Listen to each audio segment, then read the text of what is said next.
Hey everyone, finished watching the first episode of Pioneers RPM, The Road to Corinth. After the slog that was Jungle Fury, I'm very much looking forward to RPM.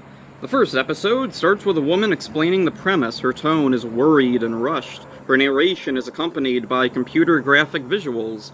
This is all pretty creative and effective. It's a shame it's followed by what's no contest the absolute worst theme song the series has ever had. The vocals are repetitive, annoying, and the music is a generic metal riff with some techie bleep bloops mixed in. Definitely not the first impression. In fact, the first time I did try to watch RPM, I was kind of pulled in by the opening narration, but then the theme song instantly pushed me out of it, and I stopped and I didn't go back for a while. The theme song is an important part of a show. It's also the same thing with My Little Pony Friendship is Magic. I started watching the first episode only to be turned off by the theme song. The actual episode starts with a woman from the opening prologue giving an extended version of her narration. A computer virus, Venjix, has infected the world's computer systems and built an army of robots. Venjix collapsed most of the world's society, but there's one city that remains between humanity and Venjix, Corinth. Outside the city, the military is defending from a robot attack and rescuing civilians. A young man with a Scottish accent is transporting some civilians to Corinth. The military commander, Colonel Truman, doesn't recognize him, but allows him through. Everyone falls back into the city. Colonel Truman's son is still outside, but he directs the city to be closed off before Venjix's forces get too close. Corinth is a domed city with security gates around the perimeter. Two people on a motorcycle slide in under one of the gates as they close. Colonel Truman approaches them. One is a young woman and the other is his son. He asks where his other son is. "He's gone, sir," his son solemnly replies. A year later, outside Corinth, a lone young man drives through the desert. He stops when he sees a single flower. He scans the area and determines it's safe. He pours some water on the flower and returns to his vehicle. Suddenly, he's ambushed by Venjix's robots. He manages to dispatch them and escape. Later, he stops to look at a map. He pulls out a pocket watch. It plays a tune when opened. The calming music is abruptly interrupted when the young man is held up by someone. He calls out the mugger, not actually being armed, which, it turns out, he's right. The mugger overhears the radio calling out directions to Corinth. He tells the man that radiation messes with compasses, but he can lead the man to Corinth. Reluctantly, they agree to help each other. The mugger's name is Ziggy. Ziggy asks the man his name, only to get the vague response that he doesn't know. Some of Venjix's robots start following. The young man asks Ziggy to hand him something. After a few attempts, it turns out he meant a lollipop. The man sucks on the lollipop for a while and sticks it to a bomb and throws it towards the robots. It sticks the bomb to their motorcycles. Inside Corinth, the military sees the two heading for the city. Their sensors, though, read only one person and one half another person. In a massive castle, two robots talk with Venjix. We see Venjix as a tall, bodiless cylinder with a single red glowing eye. Our two protagonists, meanwhile, get through to Corinth, and the young man finally tells Ziggy his name, Dylan. Though if you're watching the Buena Vista DVD, the subtitles spoil this reveal. The gates are opened for them, but the robots follow them through. Three people rush out. They're the three people we saw at the beginning. The man with the Scottish accent, the young woman, and Colonel Truman's son. They each pull out small devices and shout out, "RPM, get in gear!" In a flash, the three become Power Rangers. Together they fight off Venjix forces. Ziggy cheers on the Rangers, and Dylan looks to him confused. "What's a Power Ranger?"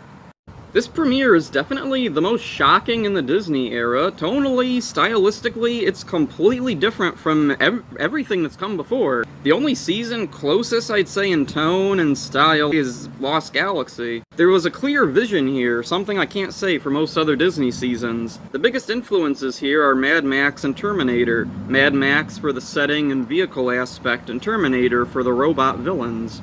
It's so refreshing to see a series that had inspiration after Jungle Fury just kind of trudged along without any kind of direction. The characters are well defined for the most part. The only one we don't see much of is the girl Colonel Truman's son is with.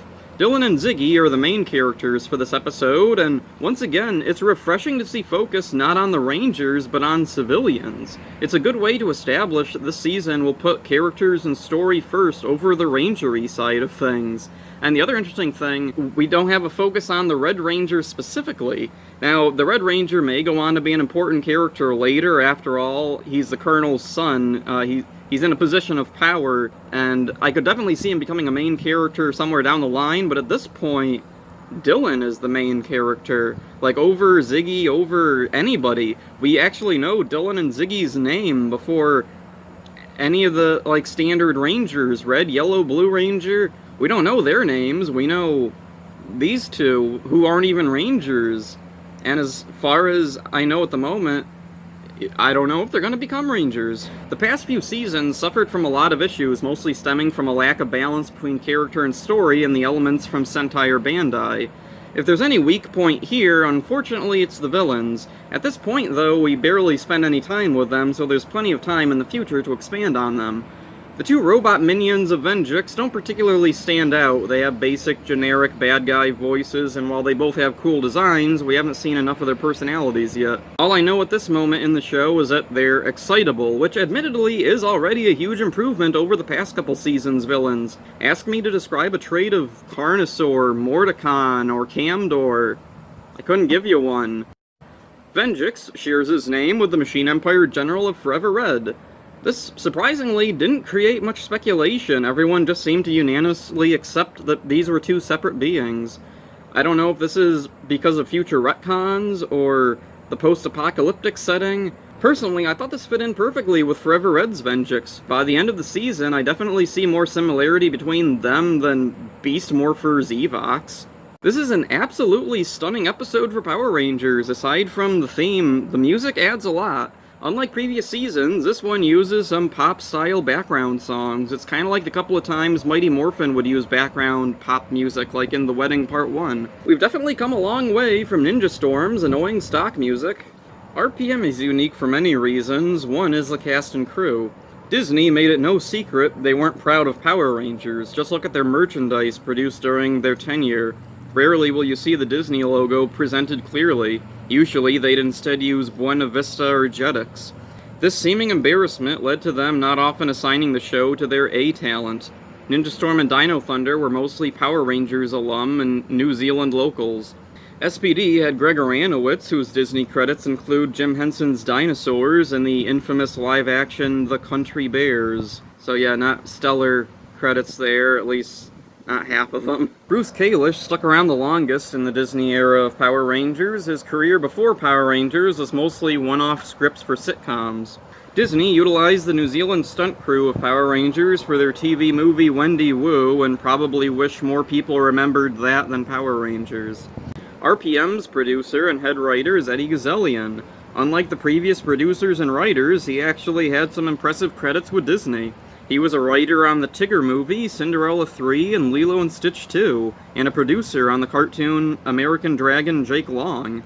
It's strange to think it was at this point where Disney decided to put someone in charge they actually believed in when they were planning to inevitably cancel the show. Unfortunately, this didn't last, as Eddie Gazzellian was kicked off and replaced halfway through. The reasons are unclear. I'm guessing there was disagreement within the higher-up executives. Maybe some thought the show could be salvaged and be popular enough to continue, while others just wanted it dead and gone as soon as possible. The cast of RPM has mostly remained active in acting. Dylan was played by Dan Ewing. He's well known for the Home and Away soap opera, as well as tie-in TV movies and the Occupation film series. Ziggy was played by Milo Cawthorn. He went on to star in 2 cult horror movies, Blood Punch and Deathgasm, both of which starred fellow Power Rangers alum. He also appeared in the Brokenwood Mysteries alongside former Yellow Mystic Force Ranger Nick Sampson. Currently, he's working on a sequel to Deathgasm. James Galen played Colonel Truman. He's had many roles in Power Rangers. Most notably, he was the voice of Zeltrax in Dino Thunder and SPD, and later played Shelby's father in Dino Charge. Most recently, he was in a TV show spin-off of the sci-fi film Time Bandits. Obviously, there's more cast to discuss, but since they don't have large roles, I'll wait until later to go over them. So yeah, great start to what I recall to be one of the best of the Disney seasons. RPM easily stands out among the entire Disney era as the most high quality. One of the things I always really liked about RPM is the tone and style of it really felt like a return to that classic Saban era that I've really been missing all throughout the Disney era.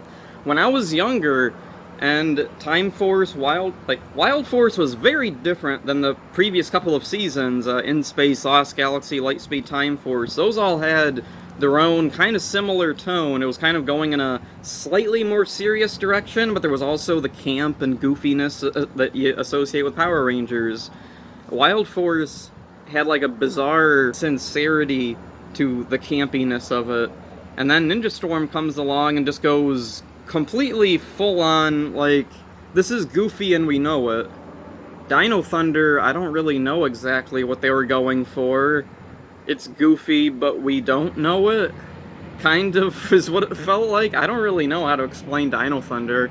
SPD felt like there was an attempt at doing like a genuinely fun kids sci-fi show, but it was just like too overwhelming for them, and everything just kind of collapsed in on itself towards the end. Mystic Force was just kind of bland. Overdrive is the same way. Jungle Fury is a mess.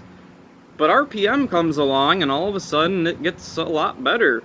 So yeah, I'm really looking forward to watching more of RPM. It's easily my favorite of the Disney era. Even if I do find flaws that I never really thought about before watching it, I don't think my stance on RPM is going to change a whole lot. Not like Jungle Fury did, or SPD did. SPD changed for the better in my mind. I used to really not like SPD, but now I did like SPD this time around, or at least most of it. I don't think I'd call myself a fan, not even of, like, the best of SPD, but I thought it was, like, a decently made show for the most part. Jungle Fury changed definitely for the worst, where I remembered it being, it's kind of bland, but it's alright, but watching it again, I was like, wow, this was insufferable, and I couldn't wait for it to be over.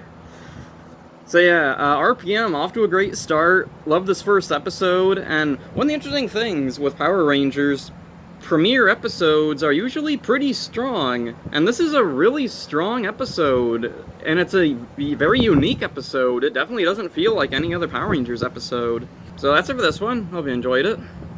See ya. Willy Wonka. What's a Willy Wonka?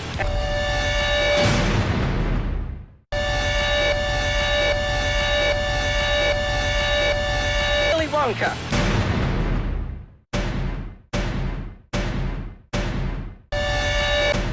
Willy Wonka.